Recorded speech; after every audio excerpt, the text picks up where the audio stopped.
जाने का तरीका हमारे अंदर, खाना भी केमिकल जाने का एक, फिर जितनी भी हमने शेविंग क्रीम लगाई, ब्यूटी क्रीम लगाई, सिर पे शैम्पू लगाया, कंडीशनर लगाया, मास्क लगाया, फेशियल करवाया, दर्द निवारक दवाइयां लगाई, कुछ भी हमने जो लगाया बॉडी के ऊपर, साबुन भी हमारा, वो भी सब केमिकल से भरा हुआ है। तो वो केमिकल अंदर जाएगा तो कुछ ना कुछ तो इसके प्रोग्राम में गड़बड़ करेगा ही ना। ये भी एक कारण है कैंसर होने का। फिर आगे हमारे बर्तन जिसमें हम खाना रखते हैं या पकाते हैं या पानी पीते हैं, वो रहा। ये प्लास्टिक की बोतल है कि स्टील की? ये रही प्लास्टिक की बोतल। अब जब प्लास्टिक की बोतल में हम कुछ भी डाल के रखते हैं, उससे लीचिंग होती है। लीचिंग माने एक चीज से दूसरी चीज में वो ट्रांसफर हो जाते हैं। तो वो प्लास्टिक से जो केमिकल्स हैं, जो हार्मफुल वो चीजें हैं, माइक्रो, वो हमारे खाने में ट्रांसफर हो जाते हैं। इसीलिए प्लास्टिक का यूज बोलते हैं कि मत कीजिए। अब चाय का डिप डिप डिप वाली चाय पीते हैं? डिप डिप वाली चाय पीते हैं? क्या बोलते हैं उसको? Tea bags. जो टी बैग्स हैं, टी बैग्स का जो वो लिफाफा सा होता है उसके ऊपर बैग, उसमें सबसे ज्यादा माइक्रोप्लास्टिक्स हैं जो हमारे ब्लड में पाए गए, जो कि कैंसर का सबसे बड़ा एक बहुत बड़ा कारण है। अब ऐसी कितनी सारी चीजें हैं जो दिन भर में हम करते हैं, जिससे कि वो कछुआ खरगोश बन के भागना शुरू कर देता है और इधर उधर जाके बदमाशी करता है, और कैंसर हमारे अंदर है, वो निकल के बाहर आ गया। स्ट्रेस भी एक बहुत बड़ा कारण है उसके लिए। अब करते हैं ब्लड प्रेशर की बात। ब्लड प्रेशर बढ़ने के भी अलग अलग कारण है। उनमें से भी एक कारण हमारी नींद का डिस्टर्ब होना, हमारा क्लॉक का डिस्टर्ब होना, हमारे खाने का सही ना होना, और हमारी फिजिकल एक्टिविटी नहीं होना, या धरती के साथ हमारा कनेक्शन खत्म होना है। ठीक है, समय नहीं है हमारे पास। पहली बात तो यह कि घास है नहीं हमारे आसपास, अगर है भी तो हमारे पास टाइम नहीं है, क्योंकि हमने तो पैसा कमाना है। खाना भी नहीं खाएंगे, बच्चा पार्टी भी आजकल यही करती है। रुक जा बेटी, तेरी बात होने लगी है है ना? रात रात को भी मोबाइल पे लगे रहे, लैपटॉप पे लगे रहे, कंप्यूटर्स पे लगे रहे, सीरियल देखते रहे, सास बहू के झगड़े देखते रहे, कोई सीआईडी देखी जा रहा है, लेकिन करके रहे हैं इवेंचुअली सब लोग वहीं बैठे हैं। खाना भी डिस्टर्ब और हमारी बॉडी का एक्टिविटी लेवल भी डिस्टर्ब। अब ईश्वर ने हमें मुंह दिया खाने के लिए, हाथ दिए पका लो, फिर खा लो, दो पैर भी तो दिए, उसको पचा भी लो, चलना भी तो था, वो हमने किया नहीं।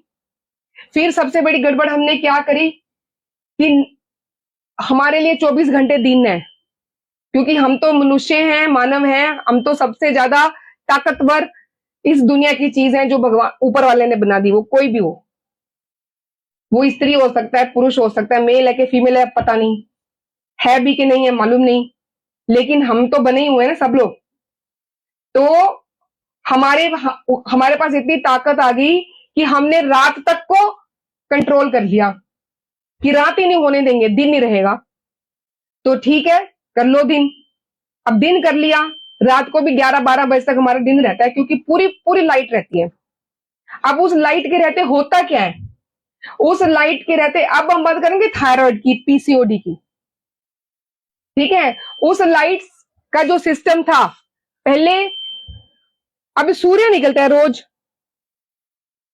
एक्चुअली तो हम निकलते हैं, सूर्य तो एक ही जगह पे बेचारा, हम रोज निकलते हैं उसके आगे से, रोज हम निकल निकल के जाके फिर वापस आ जाते हैं, फिर चले जाते हैं।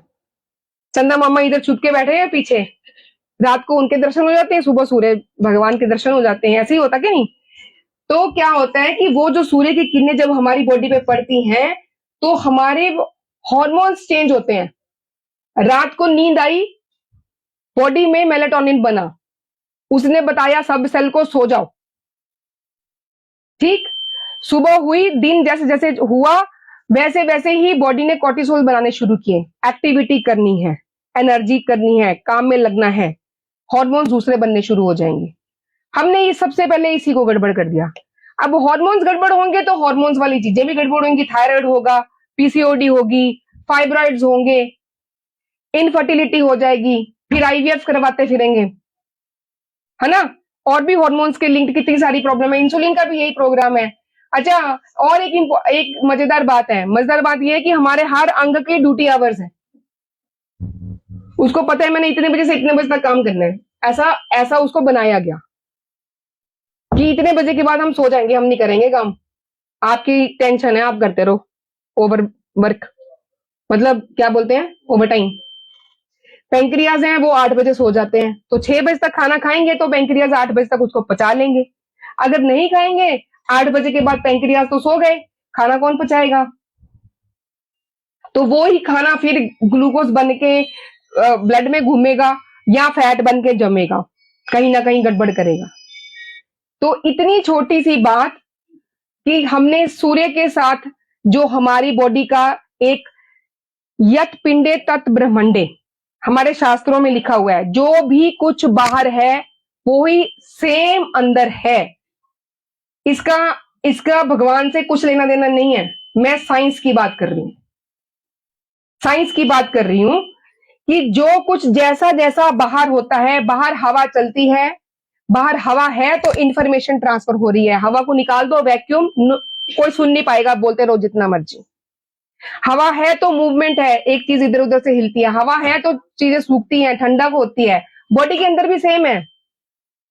ऐसे ही पित्त है, बाहर अग्नि है, खाना पकाती है, खाने के लायक बनाती है। हमारे अंदर की अग्नि उसको पचाती है, यूज करने के लायक बनाती है। ठीक है, बाहर भी अग्नि से गर्मी मिलेगी, अंदर भी उससे गर्मी मिलेगी। सेम है, बिल्कुल सेम। जरूरत जो हमने ये इसका तालमेल गड़बड़ कर दिया, कैसे? सोने और जगने के। अब यहां पे क्या हुआ, यहां पे आके पहले ही दिन से आपका वो circadian clock, biological clock, body clock, कुछ भी कह लीजिए, नेचुरल क्लॉक, वो घड़ी सेट हो गई। सुबह आप उठते हैं, योग करते हैं, 9 बजे तक कोशिश होती है कि सब लोग फ्री हो जाए, सो जाएं। डॉक्टर्स आ जाते हैं बीच बीच में, है ना, पूछने कैसे हो भैया। तो ये जो क्लॉक है, अगर इसको सही कर लेंगे तो हार्मोन्स से रिलेटेड सारी प्रॉब्लम ठीक हो जाएंगी, जिसमें थायराइड भी आ जाएगा, जिसमें पीसीओडी भी आ जाएगी, जिसमें और भी बहुत सारी जो है हार्मोन्स वाली प्रॉब्लम्स आ जाएंगी। ये हार्मोन गड़बड़ होंगे, ये बाकी चीजों को भी गड़बड़ करेंगे। ठीक है, केमिकल्स की एंट्री, रेडिएशंस, अगर हमने इससे अपने आप को अपना बचाव कर लिया तो हम कैंसर, ऑटोइम्यून प्रॉब्लम, ऐसी बहुत सारी बीमारियों से बच जाएंगे। और एक चीज है जिसकी मैंने परसों भी बात की थी, वो है ऋतुचर्या, सीजनल रेजीम। किसी ने पढ़ा? 3-4 दिन पहले मैंने बोला था पढ़ने के लिए। हाँ जी, कि किस मौसम में क्या खाना, क्या नहीं खाना, क्या करना, क्या नहीं करना। अगर हम इस पर वापस आ गए तो हम 100% बहुत सारी लाइफस्टाइल प्रॉब्लम से बच सकते हैं। जो आपने पूछा, जनरेशन टू जनरेशन ट्रांसफर होने वाली प्रॉब्लम से भी। वो क्यों हो रही है? क्योंकि हमने अपना खाना पीना सारा गड़बड़ करके पूरा डिस्टर्ब कर दिया। 12 महीने हम पालक खा रहे हैं, 12 महीने भिंडी खा रहे हैं, 12 महीने गोभी आ रही है, कुछ पता नहीं है किस सीजन में क्या पैदा होता है, क्या नहीं होता। ये जो डिस्टर्बेंस हमने की, लेकिन हर चीज के गुण उसी मौसम में, जिस मौसम में वो आ रही है, उसके गुण है उसमें, उसकी जरूरत है उसमें, इसलिए वो आ रही है। प्रकृति ने ऐसे बनाया उसको। ठीक, अब अदरक और सौंठ की एक एग्जांपल ले लेते हैं, छोटी सी बात, फिर सेशन में कंक्लूड करूंगी।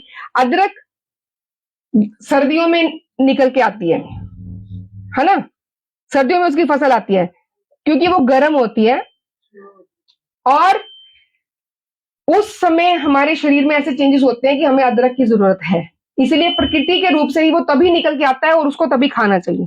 बाद में वो सूख जाता है, सूख के वो सौंठ बन जाती है, सौंठ बन जाती है ना। सौंठ बनते बनते गर्मियां आ जाती हैं। अब सौंठ और अदरक में फर्क है। सौंठ को गर्मियों में ही खाना चाहिए, वो गर्म नहीं होती, उसकी तासीर ठंडी होती है सौंठ की। तो इतनी सारी चीजें तो हमारी दादी नानी घर पे जो थी वो सब जानती थी। उन्होंने बताने की कोशिश भी की, वो अलग बात है, हमने सुना नहीं, है ना।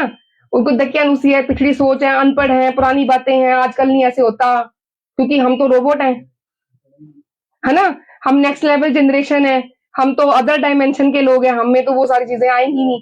लेकिन यही छोटी छोटी चीजें हैं। फिर हमारे पास समय नहीं है कि हम धरती से के साथ जुड़ सके। उससे क्या है, हमारी बॉडी की इलेक्ट्रिसिटी और धरती की इलेक्ट्रिसिटी आपस में जब वो मिलते हैं तो बैलेंस बनता है एक हमारे शरीर के अंदर, इलेक्ट्रिकल बैलेंस। हमारे शरीर के अंदर बिजली है, मानते हैं? कल के सेशन में बताया था डॉक्टर मंजीत ने। कहाँ है बिजली? बिजली से चलने वाली कौन सी चीज अपने आपको ध्यान में आती है पूरी बॉडी में? हार्ट आता है ना, ईसीजी निकालते हैं, वो इलेक्ट्रिकल सिग्नल ही तो है, तो वो अपनी बिजली खुद बना रहे हैं वहां पे। ऐसे ही बहुत सारी चीजें हैं जो इलेक्ट्रिकल सिग्नल से चलती हैं। सोडियम पोटेशियम इधर, ये सब इलेक्ट्रॉन प्रोटॉन का ही, वो फिजिक्स पढ़ी थी ना, फिजिक्स केमिस्ट्री जिन लोगों ने पढ़ी है वो लोग समझ जाएंगे। तो वो नहीं कर पा रहे हैं, इसलिए 0 वोल्ट शीट बनानी पड़ी कि कोई बात नहीं भैया, उतना टाइम नहीं है तो इसी पर सो जाओ। तो करने वाली बातें यही छोटी छोटी हैं। दवाइयां तो अब खा खा के आए हैं, दवाइयां तो 20-20 साल कटोरी कटोरी भर भर के खाई होंगी, भूख भी पता नहीं उसके बाद लगती होगी कि नहीं।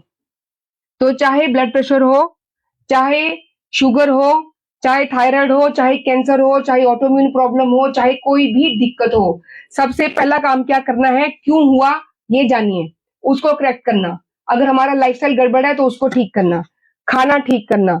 खाना कैसे खाना?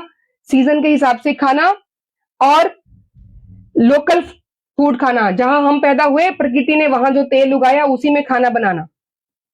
यूरोप वाले क्या खा रहे हैं, वो उनके लिए वहां प्रकृति ने पैदा किया, हमारे लिए यहाँ सरसों उगाई प्रकृति ने, क्योंकि हमें उसी की जरूरत है। वो उसके साथ हमारा रिश्ता पक्का, 36 के 36 गुण मिल जाते हैं।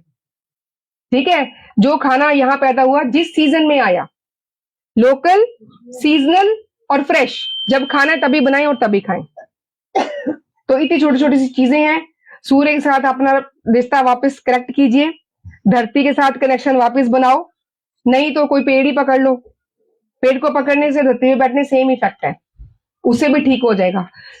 यकीन मानिए, आज शुरू करेंगे तो आप अपने पर्सनल एक्सपीरियंस से डेली बेसिस पर अपनी बॉडी में जो चेंजेस नोटिस करेंगे, उससे आपको यकीन हो जाएगा, भरोसा हो जाएगा कि वाकई में ही अगर ये करेक्ट किया जाए तो बीमार होने से बचा भी जा सकता है और बीमारी को ठीक भी किया जा सकता है। और सबसे इंपॉर्टेंट बात, ये बातें हम अपनी नेक्स्ट जनरेशन को अगर सिखा के जाएंगे तो हम उन्हें विरासत में सेहत दे के जाएंगे। धन्यवाद मुझे सुनने के लिए, बहुत बहुत आपका।